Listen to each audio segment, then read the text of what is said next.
He was a very short-tempered man and would be physically violent, and that actually led to some strong changes in regards to papal power through church history. Boniface took it up a notch for the popes.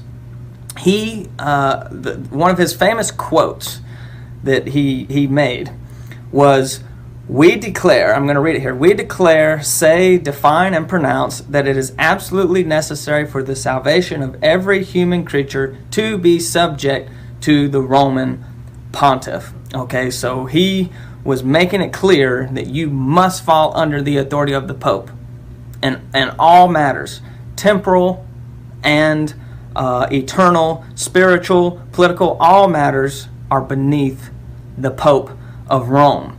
That kind of a claim was pretty strong. It hadn't been made. There were people that felt that way, but it wasn't actually issued in official documents until Pope Boniface VIII came along. Now, why did that happen?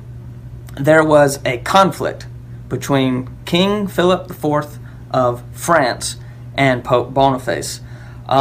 Basically, what the King of France wanted to do was start taxing the Catholic Church.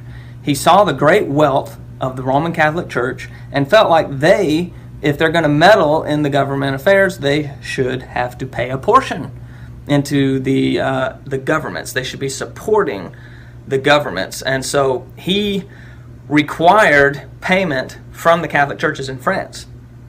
Pope Boniface did not like this. He was very angry about it. And so he told the clergymen in France there not to pay anything to the King of France. As a result, the King of France no longer allowed gold or precious stones or silver to be sent to the papal states that the Pope was in charge of. So that cut off a lot of revenue to the Pope. So if the Pope's not going to pay some taxes in France to the King, then none of the wealth in France is going to go to the Pope. So you follow the money and you'll see this great conflict between the Pope Boniface and King Philip IV. So they're going back and forth fighting over this money, and Pope Boniface issues this decree, this declaration. I'm going to try to pronounce it. It's Ausculta Fili. Ausculta Fili is how it's pronounced. And what that said is that every government power, everyone must be subject to the Pope of Rome. When this document that the Pope had signed, put a seal on it, everything, it's official, when that was sent to Paris, right away, as soon as it got there, Philip IV took it and threw it into the flames. He threw it in the fire and burned it up. He didn't want anything to do with that. He was rejecting the authority of Boniface. So Boniface then released the Unum Sanctum, which said everyone is beneath the Pope of Rome. It said what he had said before, but with a little more gusto, basically. He really drove the point home that everyone's beneath him, and even your salvation depends on you being beneath him. So that quote I gave you that he's famous for, it all came as a result of this conflict with the King of France at that time. He was trying to show himself as the most powerful man on earth over all matters. Okay, spiritual, carnal, everything. For all nations have drunk of the wine of the wrath of her fornication, and the kings of the earth have committed fornication with her, and the merchants of the earth are waxed rich through the abundance of her delicacies. And I heard another voice from heaven saying, Come out of her, my people, that ye be not partakers of her sins, and that ye receive not of her plagues. For her sins have reached unto heaven, and God hath remembered her iniquities.